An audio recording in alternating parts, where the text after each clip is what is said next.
Y el día de hoy le doy la bienvenida al doctor José Luis Ortiz, coach ejecutivo. Ustedes lo saben, es uno de los principales comprometidos en el Bajío, yo me atrevo a decir a nivel nacional, en cuestión de liderazgo, en cuestión de mente de éxito. Y bueno, un placer que sea parte de nuestro equipo de colaboradores, porque hoy nos viene a dar la tercer pieza del rompecabezas de vida. Vamos a hablar de actividad. Gracias, Elvia. Buenos días a todos ustedes, amable auditorio, y a iniciar con el día de hoy sobre una de las piezas del rompecabezas de la vida. Recordemos que estamos abordando el libro del señor Jim Rohn, las 5 piezas principales del rompecabezas de la vida. La primera pieza, filosofía, lo que tú sabes. La segunda pieza es la actitud, lo que sientes, cómo te sientes acerca de lo que sabes y de lo que eres. Y la tercera pieza, muy importante también, la actividad, lo que haces.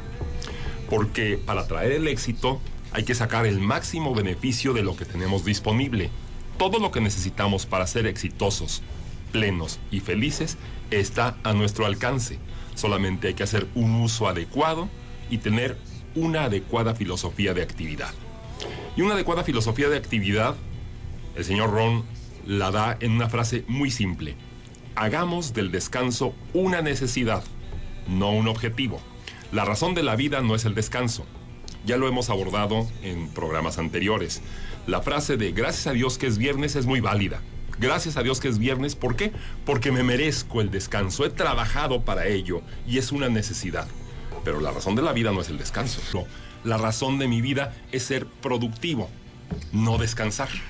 Porque para descansar eternamente está el cementerio. Productivos, y esa es la razón de vivir, la empresa, no el descanso.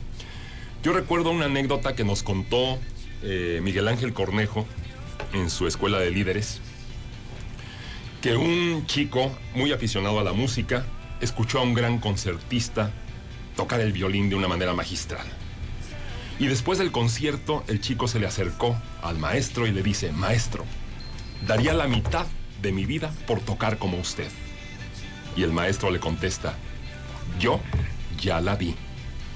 Yo ya la di, yo ya hice eso, ya trabajé para tener este logro. Recordemos que todo logro tiene 2 componentes básicos: 10% de inspiración y 90% de transpiración. Esa es la filosofía de actividad, hay que actuar. Hay una frase que también hemos mencionado de Aldous Huxley que reza así: los caminos al infierno están pavimentados de buenas intenciones. El mayor pecado que podemos cometer es el pecado de omisión. Pensamiento, palabra, obra y omisión. El peor de todos es el de omisión. Pude haber hecho esto y no lo hice. Esta chica pudo haber sido mi novia, pero no me aventuré, no corrí el riesgo. Pude haber estudiado esta carrera, pero no tuve las agallas suficientes para acometer el reto. Pude haber hecho esto, pero no lo hice. Y esto eternamente nos condiciona y constituye un lastre para nuestra vida. Por eso es tan interesante no procrastinar, no postergar y acometer. Ahora que estuvimos, gracias a Dios, de vacaciones, te estaba comentando. Híjole, qué Yo tengo 2 fotos que me recuerdan mucho esto. 2 fotos de mi esposa cuando entramos a una de las atracciones de Disney, Space Mountain en Orlando. Ay, padre. Y es una montaña rusa, Space Mountain, nada más que sin luz. Y hagan interna. De cuenta con estrellitas. Exactamente, con estrellitas, con ambientación, etcétera.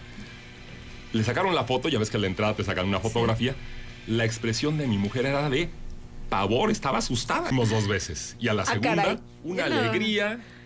Estaba feliz porque acometió, porque enfrentó su miedo. Y la segunda, lo estaba disfrutando enormemente. Eso es algo que debemos siempre pensar, esas 2 fotografías. Al principio vamos a tener miedo de estudiar una carrera profesional, miedo de hablarle a una chica, miedo de hacer una solicitud de empleo, miedo de vender algo nuevo, miedo de una nueva empresa. Sin embargo, hay que enfrentarlos y hay que actuar. Oye, inclusive miedo de reconocerte tal cual eres. Así es, miedo, oye, acéptate tal cual eres y propon acciones de mejora, porque todos podemos mejorar independientemente de la situación en la cual nos encontremos. Eso es una adecuada filosofía de actividad del día. Fíjate, ahí está el secreto de la gente exitosa, y lo que hemos descubierto aquí: éxito es sinónimo de equilibrio en todas las áreas de tu vida. Claro. Cuando no solamente estás pensando que quisiera, o sea, es que si vives en el quisiera, si pudiera, si hubiera, eso significa que estás inactivo. Mientras tengas vida, vas a poder realizar todo lo que es posible para ti. Lo que sueñes, lo sueñas porque es posible. Claro, es cuando preguntan a alguien, ¿qué tiempo es el si yo hubiera? Tiempo perdido. Tiene caso que lo hagas, es más, es contraproducente. Es mejor, actúa, empieza por cosas sencillas, enfrenta tus miedos. Todos tenemos miedo a lo desconocido, a lo nuevo. Pero recuerda que un emprendedor se define como aquel que enfrenta sus miedos, que acomete donde otros se reservan, que arriesga donde otros no quieren actuar. Porque el miedo es una elección. Así es. Es así. Puedes vivir una vida sin miedos, claro, pues no haces nada, y el que no hace nada no logra nada. Así es, eso no es vivir, eso es sobrevivir. Dar el paso y entrar en actividad es precisamente la tercera pieza del rompecabezas de la vida. No vale lo demás, no vale una adecuada filosofía, no vale una adecuada actitud si no actúas. Por muy buena que sea tu actitud, si no hay acción, no hay resultados. Y si no hay resultados, ¿cómo vas a poder disfrutarlos? Entonces es muy importante una adecuada filosofía de actividad. Me gusta mucho la óptica del señor Ron, porque nos presenta metáforas muy simples que se nos quedan grabadas en el intelecto y sobre todo en el corazón. Una de ellas, y es muy conocida, se llama la filosofía de la hormiga.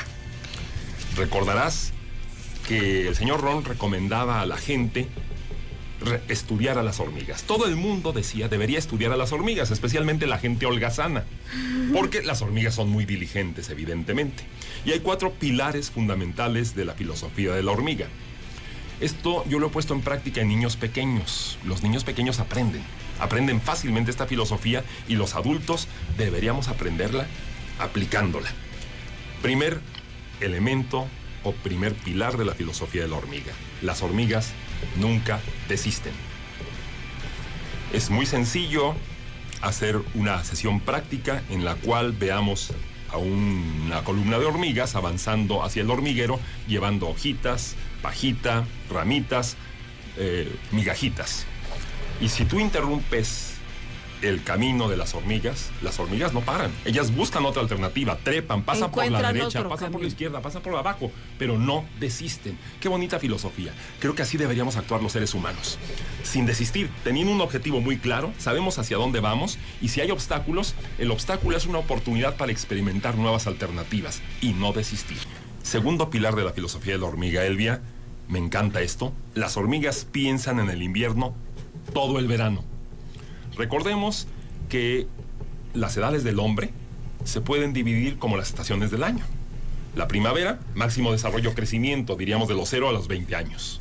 Luego viene el verano, de los 20 a los 40 años. Es el verano de la vida, la máxima productividad se da en esa etapa, de los 20 a los 40 años. Luego viene el otoño. En el otoño, pues sabemos que en la naturaleza las hojitas de los árboles empiezan a cambiar de tonalidad, las hojas empiezan a caer. A los seres humanos se nos empieza a caer el pelo, la vista, los dientes. Se nos empieza a caer todo. Entonces, ¿ves la similitud que existe tan grande entre las estaciones del año y la vida del hombre? Y luego viene el invierno de nuestras vidas, después de los 60 años. Ya es el declive. Ya es cuando ya los arbolitos han perdido sus hojas, donde ya no hay mucha vegetación, donde ya todo ha cambiado. Hay jóvenes a los 70, pero también hay ancianos a los 20. Exacto. Porque la juventud no es una etapa de la vida, es un estado mental, es una actitud. Así como cuando me gustó mucho, ahora que asistí al servicio religioso, cuando el sacerdote comenta, es que el cielo no es un lugar, es un estado. Por supuesto, es un estado, no es un lugar. Yo puedo buscar por todos lados y no voy a encontrar el cielo, porque lo estoy confundiendo. No es una oficina, no es un lugar en el espacio sideral, no, es un estado. Entonces la juventud también es un estado, no es una edad cronológica. Entonces hay jóvenes de 20 años que no tienen esperanza, que no acometen retos, que no tienen sueños, que no los persiguen, que no actúan. Esos son ancianos. Y hay personas de 70 años que tú las ves corriendo, cuidando su salud, haciendo proyectos, viajando, leyendo, preparándose todavía a los 70 años. Son jóvenes de 70 años. Entonces, muy interesante, la actividad hace la edad del hombre. Pero en términos cronológicos, en términos generales, pues sí, el verano es la plenitud, el invierno es la decadencia. Y esto significa que durante nuestro verano de nuestras vidas pasamos por alto que va a llegar el invierno. ¿Como que se nos olvida? Se nos olvida. Entonces, las hormigas piensan en el invierno todo el verano. Por eso es que están acumulando, se están preparando. Eso es muy interesante. Y se preparan para esa etapa difícil. Hay que prepararnos para esa etapa difícil.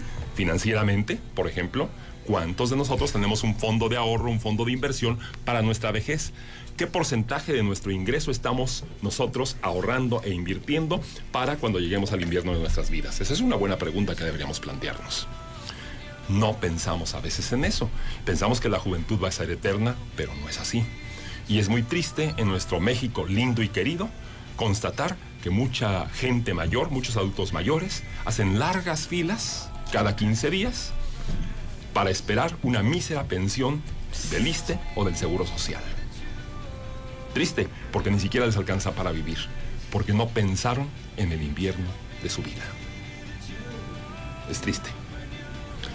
Ese es el segundo pilar de la filosofía de la hormiga.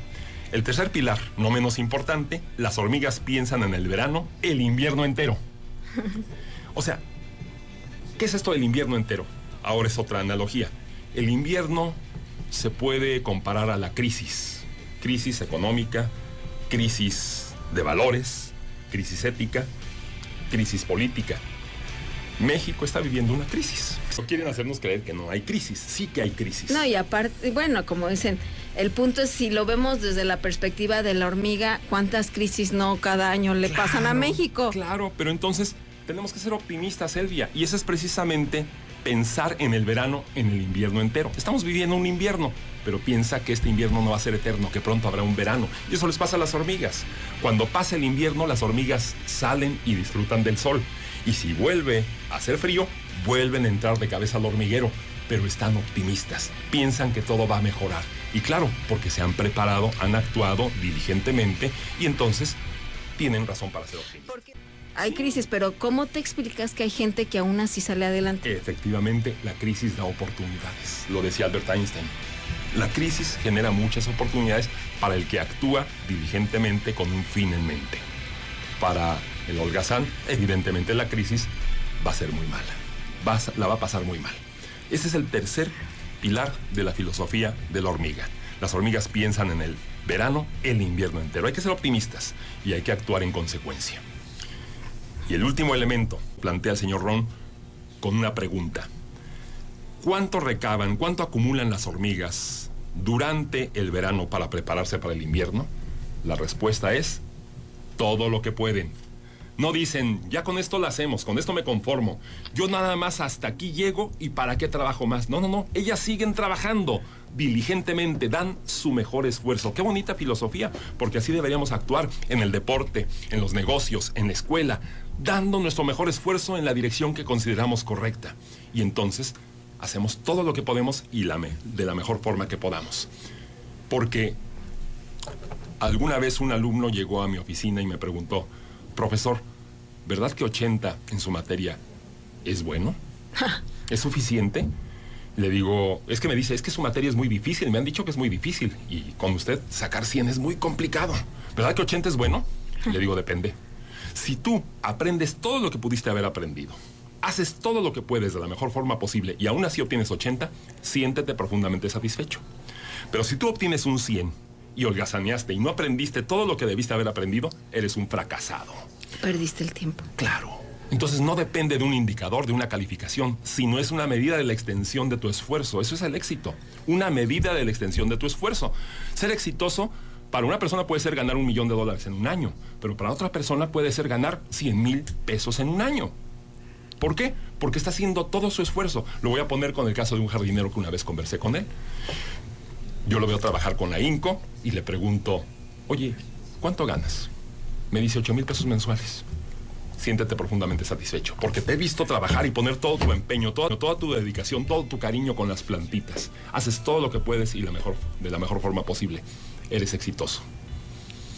Porque si tú te limitaras en tu trabajo, entonces serías un fracasado. Lo mismo pasa con un empresario. Si un empresario, pudiendo ganar $1 millón anuales, su empresa gana solamente 100,000, su empresa es un fracaso, porque no está haciendo todo lo que puede de la mejor forma posible. Porque se conformó. Así es. Se limitó. Hay que actuar. Si queremos tener resultados, necesitamos entrar en acción.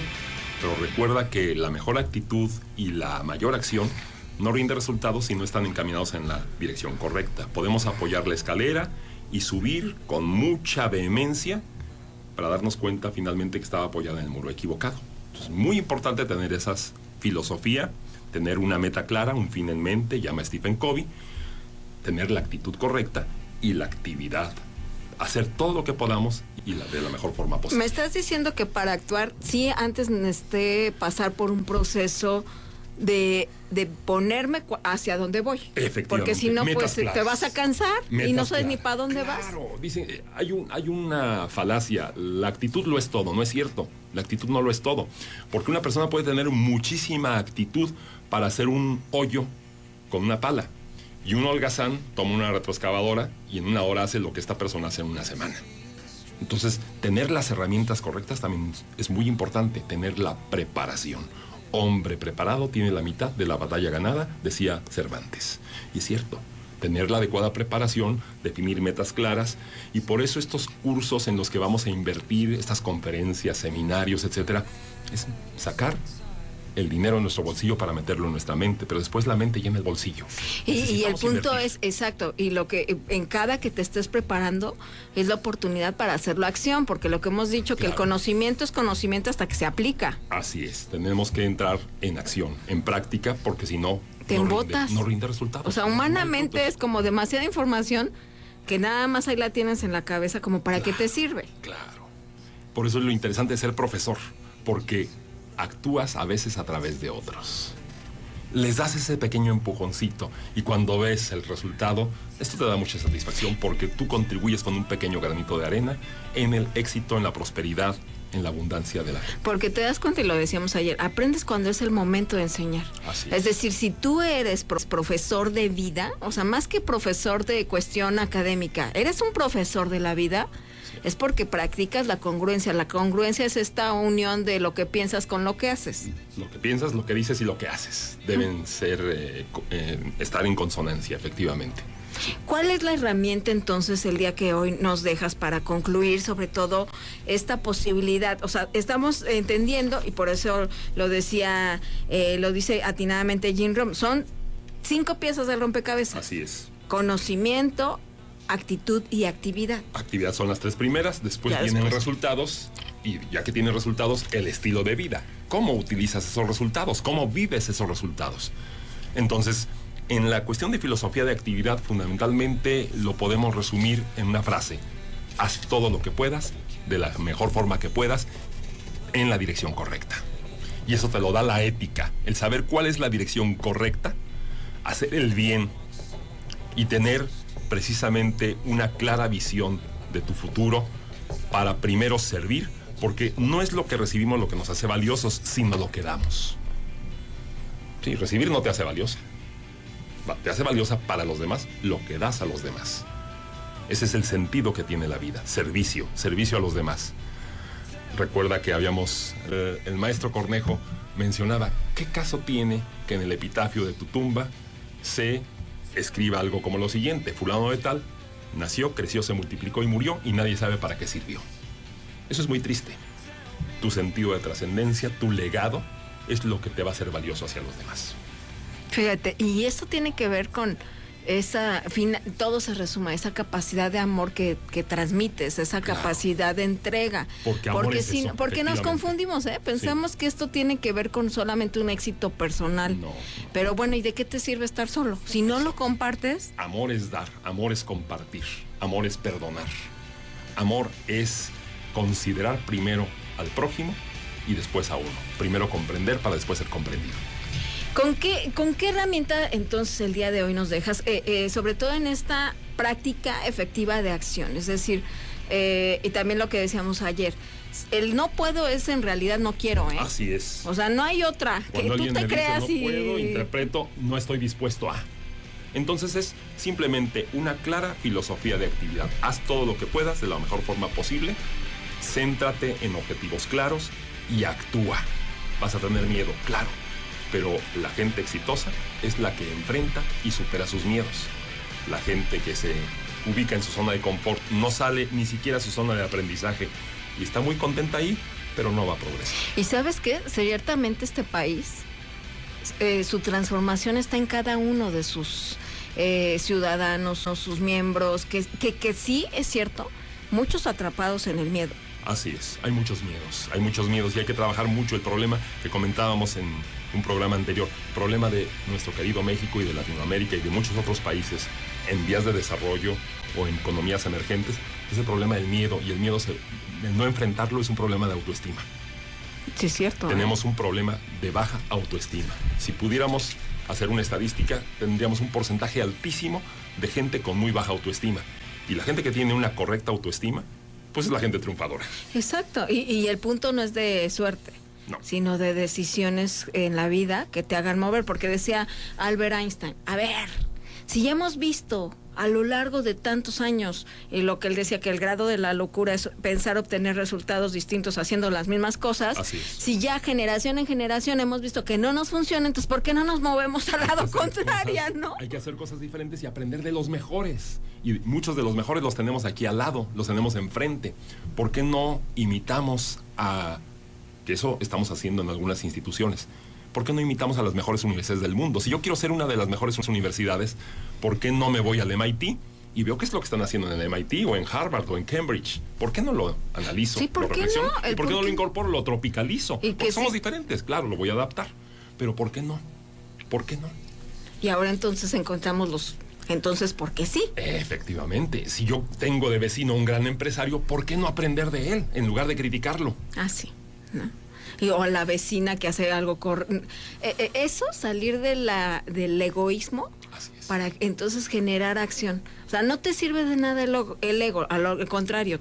Si les vas a dar más fuerza, te vas a quedar solo. Así es, sé humilde para aprender de todo y de todos, de todo y de todos. Acabo de decir, no solamente del empresario exitoso, sino también de la gente humilde que te está pidiendo limosna. Aprende. ¿Por qué? Porque yo veo un México con pobreza, con problemas de educación, un México dolido, un México de injusticias. Pero para eso, primero tengo que cambiar yo. Porque si yo me aventuro a querer cambiar a México, espérame, no se va a poder. Primero cambio yo y todo a mi alrededor va a ir cambiando poco a poco. Exacto, y entonces enfocarnos en lo que sí es posible para este país, en lo que es posible y en lo que estás dispuesto a hacer tú por tu país. Empieza ahorita, desde donde estás. Así es. Transfórmate. En tu escuela, sé el mejor estudiante. Aprovecha, lee, prepárate. No holgazanees. No te pongas allí en las jardineras a perder miserablemente 2-3 horas del tiempo más valioso de tu juventud. ¿Con qué te despides el día de hoy, José Luis? Pues con la invitación al amable auditorio que pongamos en práctica una adecuada filosofía de actividad. Que si estamos en casa, trabajemos en casa haciendo las cosas bien, haciendo todo lo posible y lo mejor posible, tratando al prójimo con una sonrisa, con alegría, con actitud positiva. Y esto es contagioso. El optimismo es contagioso, el pesimismo también lo es. Entonces vamos a enfocarnos en la posibilidad. Así es. Porque tú le decías, yo sí veo un México que se está transformando. Yo veo un México con seres humanos valientes. Yo sí veo un México honesto. Y es lo que me encuentro a mi paso. Porque como creo que existe, es encontrar más la evidencia de eso. Claro, claro. Hay gente comprometida con su país. Acaban un grupo de alumnos que estoy asesorando, presentaron un proyecto que se llama Sueños en Acción. ¿Qué es lo que quieren hacer? Quieren trascender a través de llevar conferencias, seminarios gratuitos de desarrollo humano, de inteligencia emocional, a las escuelas públicas de nuestro México. ¡Qué padre! Mira. Chicos comprometidos pagando su hipoteca social, porque les digo, ustedes han sido muy afortunados. Están en la mejor Universidad de México, que ya lo sabemos en el ranking internacional. Ahora ya somos la mejor Universidad de México, el Tecnológico de Monterrey. Pues eso no es nada más para enorgullecerse, es para comprometerse. ¿Qué vas a dar? Eso te da más compromiso. Ahora, ¿qué vas a hacer por los demás? Pues como siempre, un verdadero placer caminar de la mano con un grande, José Luis Ortiz, aquí en nuestro espacio. Recuérdanos dónde te podemos localizar, dónde te mandamos correo. Con mucho gusto, Elvia. Estoy en el Tecnológico de Monterrey, Campus Querétaro. Soy profesor, investigador, conferencista. Mi teléfono es el 238-3297 y mi correo electrónico jlortiz@itesm.mx.